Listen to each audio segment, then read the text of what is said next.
আজ আমি বেরিয়ে পড়লাম দীপা দিদিভাইকে হসপিটালে দেখতে। তোমরা পুরো ভিডিওটা দেখতে থাকো বন্ধুরা। হাই হ্যালো এভরিওয়ান, আমি মুনমুন পালতি চলে এসেছি আজকে আবার একটি ব্লগ ভিডিও নিয়ে। তো আমাদের দীপা দিদিভাই তোমরা অনেকেই চেনো, কারণ দীপা দিদিভাই আমাদের সোশ্যাল মিডিয়াতে মানে আমার মতনই কন্টেন্ট ক্রিয়েটার কাজ করে।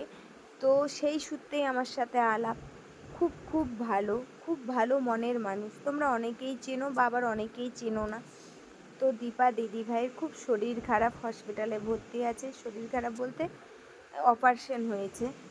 তো যাই হোক, শুক্রবার দিন সকালে অপারেশন হয়েছিল।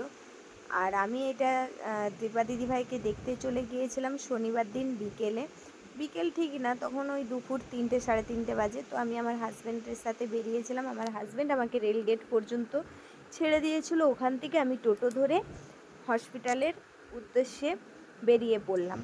তো যাই হোক, তোমাদের সাথে আজ সেই ভিডিওটাই একটু শেয়ার করছি। তোমরা সবাই ঠাকুরের কাছে প্রার্থনা করো যে আমার দীপা দিদিভাই যেন তাড়াতাড়ি সুস্থ হয়ে ওঠে।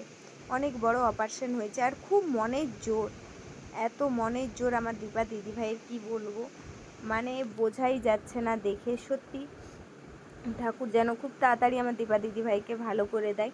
তো দেখো, যাওয়ার পথে আমি রাস্তায় কিছুটা ভিডিও করেছিলাম, একদম গ্রাম্য পরিবেশ যেখানে হসপিটালটা, পরিবেশটা একটু তোমাদের সাথে শেয়ার করলাম। আর এই যে দেখো, আমি কিন্তু আমি আমার বাড়ির থেকে একাই বেরিয়েছিলাম। তারপরে ওখানে দেখো, এই যে তোমরা এই মিষ্টি দিদিভাইকে মানে পম্পা দিদিভাইকেও অনেকেই চেনো, অনেক বড় আইডি। এই দিদিভাইও কিন্তু সোশ্যাল মিডিয়াতে কাজ করে, কিন্তু এদের সাথে না আমার অনেক দিনের সম্পর্ক, খুব ভালো সম্পর্ক, খুব ভালো মনের মানুষ এরা সবাই। দেখো, আমার 2 জিজু আছে, আমার মিষ্টি দিদিভাই আছে, আমি আছি।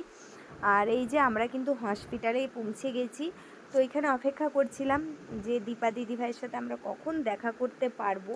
তো তখন বাজে প্রায় 4টে সাড়ে 4টে, 5টা না বাজলে ভেতরে যেতে দেবে না। তাই আমরা বাইরে দাঁড়িয়ে অপেক্ষা করছিলাম সবাই মিলে।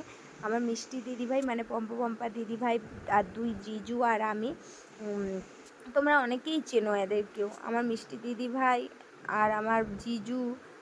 আর এই 2 জিজু 2 দিদিভাইয়ের মতন সত্যি মানুষ হয় না, খুব ভালো মনের মানুষ। কারণ আমি সামনের থেকে মিশেছি, আমি জানি কতটা এরা ভালো। তো যাই হোক, এদের সাথে দেখা হলো, অনেক দিন পর আমার আবার দেখা হলো, খুব ভালো লাগলো। তো এই যে দেখো, আমরা কিন্তু ভেতরে ঢুকে গেছি, 5টা বেজে গেছে। তো আমরা ভেতরে ঢুকে গেছি। এই যে দেখো, দিদিভাই বসে আছে। আর দেখো, আমাদের জন্য কিন্তু উঠে বসে আছে দিদিভাই। দেখো কতটা মনের জোর। দেখো, আমার দিদিভাইয়ের জন্য ঠাকুরের কাছে প্রার্থনা করো, আমার দিদিভাই যেন তাড়াতাড়ি সুস্থ হয়ে ওঠে। টাটা বন্ধুরা, দেখা।